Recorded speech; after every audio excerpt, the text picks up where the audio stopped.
Hello everybody and welcome to my project.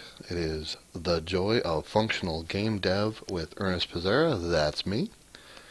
And this video is meant to give you a little bit of information about the project as well as perhaps motivation for you to get behind this kind of project. Because I can do it for free. I've lined up stuff so that I can get the content out at very, very low cost other than time.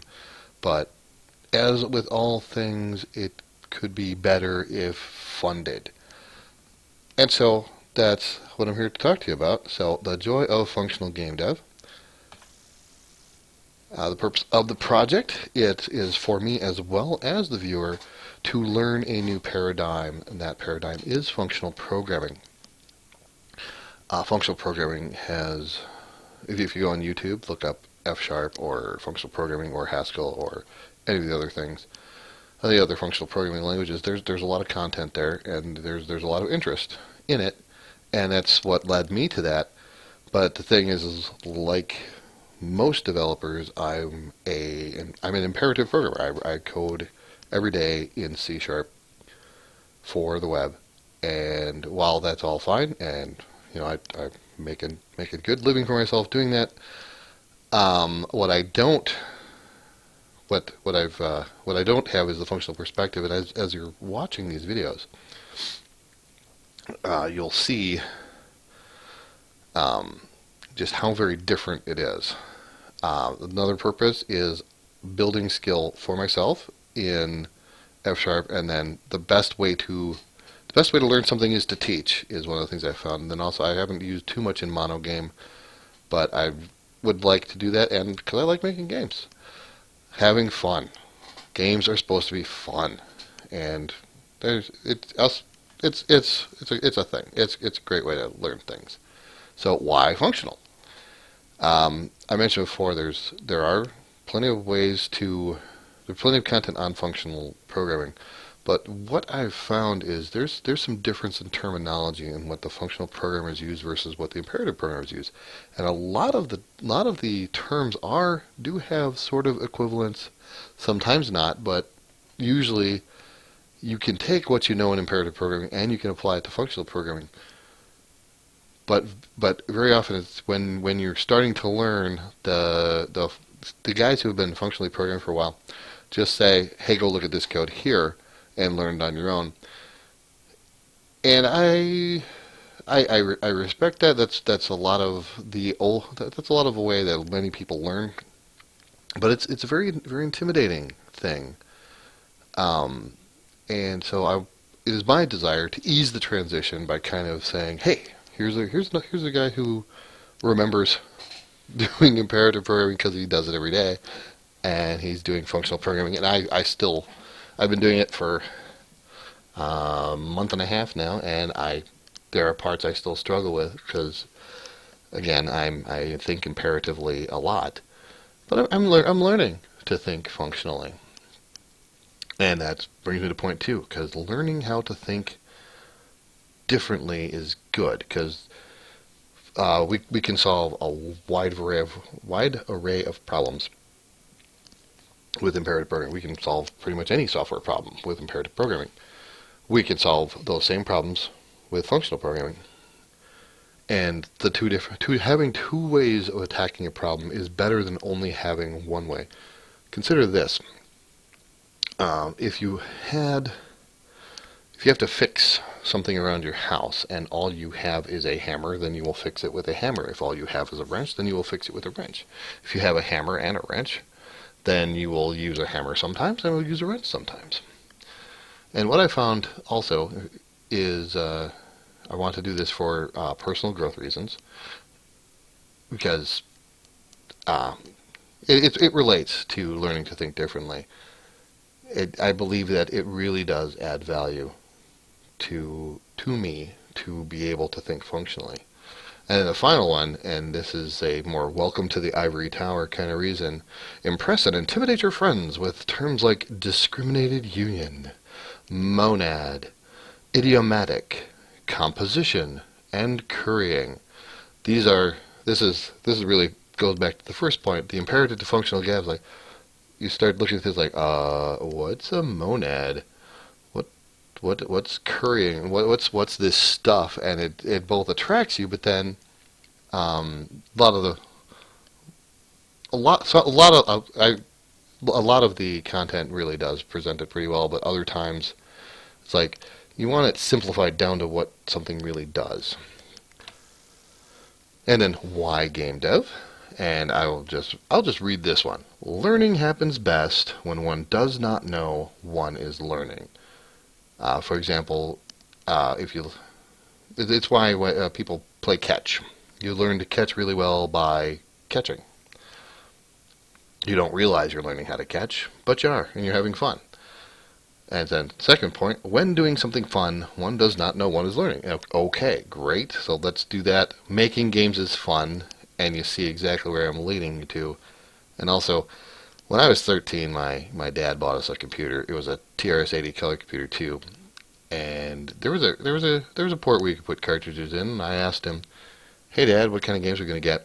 And he shook his head and said, "Nope."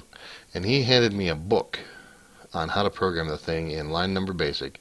Said, if you want to make games, you're going to have to learn to make them yourself. And I did. And while I don't do game development professionally, and I think I would actually hate doing game dev professionally, it has always been my way of learning things. And I think it's a good way for other people as well. So, who is the target audience of the joy of functional game dev? Well, for people who... It's not for people completely unfamiliar with coding. That is for sure. So generally, people who write imperative code, you don't have to be a super expert on it. Maybe you do it for a living, maybe you don't.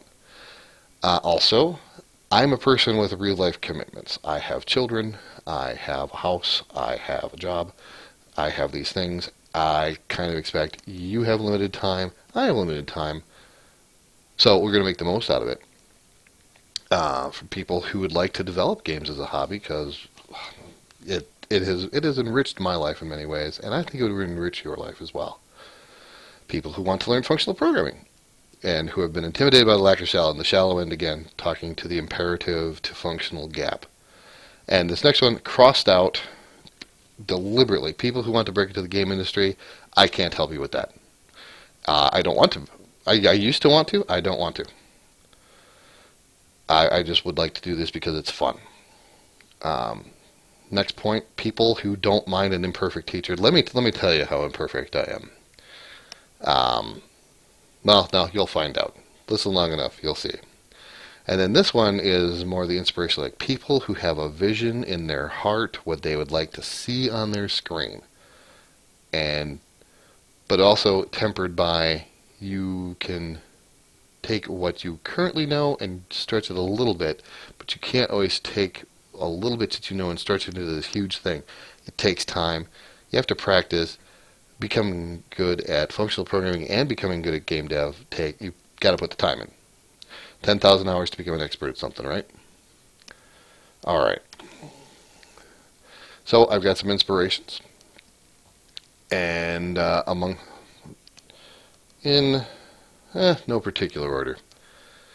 So there's Bob Ross, who, if you ever saw the Happy Little Trees, he had a PBS show where he painted. It was The Joy of Painting. You can go to this link, and all of his episodes are there. He's the guy who, with a big 2-inch brush and just a palette knife, would take something, and then suddenly there'd be globs of color, and then suddenly there'd be trees, and you're like, where did these trees come from? Where did this babbling brook come? Where did this mountain come from? How did he do that? And he's known for a number of phrases, one of which is, there are no mistakes, only happy accidents. And we're going to try to embrace that sort of mentality in hey, we're making games, and we may do something a little off, but we're going to use those as opportunities to be creative. Another one is Handmade Hero, going through an entire game, and he is a pro, and he's going in C, and it goes in sort of a, hey, let's educate everybody, but it's let me tell you every last little thing. I'm not telling you every last little thing, but I'm like, here's how I do this, and then you can. Um, Sometimes you'll have to perhaps study elsewhere if you aren't as um, experienced at coding. So I'm not going to go for, hey, you go from nothing to something. So you have to have some level of coding. But he's got a cool live stream thing that he's doing. The difference between him and me is I'm not using Emacs, I'm not using C, and I use the word actually a whole lot less. That's just me giving him a little jab to the ribs there. And then the last guy though is and I've never actually heard it pronounced, but I'm going to go with Krister Kaitila, and he's the one game of the month guy who said, "Hey, let's set deadlines for ourselves. Let's get out there. Let's get as many creative games as ever." And then actually this 2016 keynote, it's like, "Hey, you know what? Trying to do this indie, trying to stress yourself out doing all this going pro thing. It's not for everybody. So let's think of what we do as a hobby." And so along with this, I'm going to be making episodes where I make a game a month, and that at least gives a deadline, and however many episodes are in that month, and hopefully I can get it to at least 1 hour weekly episode. We'll see. But that's another great inspiration for me. And then, hey, if you give me money, what am I going to use the money for? And here's where I start to talk about I use a lot of tools. For recording, I use OBS, and I will just continue to use that because it's really easy to use.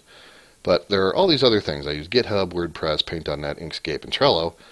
And these things are free. And I put the free in quotes because things aren't really free. Somebody's paying for this service to be there. And I don't wish to just mooch off of them. I wish to be able to get Trello Gold or support Paint.net or go to a paid GitHub repo or a more premium package on WordPress and be able to do those things. So I would like to be able to support these things monetarily. That's not all that much money to do that, quite frankly. But also, I'm currently talking to you on a Turtle Beach headset, which works, but could be better. The computer I have is good for now, and the tools that I'm using are the dev tools, Visual Studio. I happen to have Enterprise, but anything would work with Express just as well. I'm not using anything weird and crazy. And snacks. I do be liking the snacks. And finally, art. I suck at art. I could pay people for art. Maybe you're a pixel artist. I could patronize you. Who knows what? But I suck at art, and be warned, you will see how badly I suck at art. And then finally, thank you for your consideration. That's my Patreon account, and thank you for listening, and thank you for your potential patronage.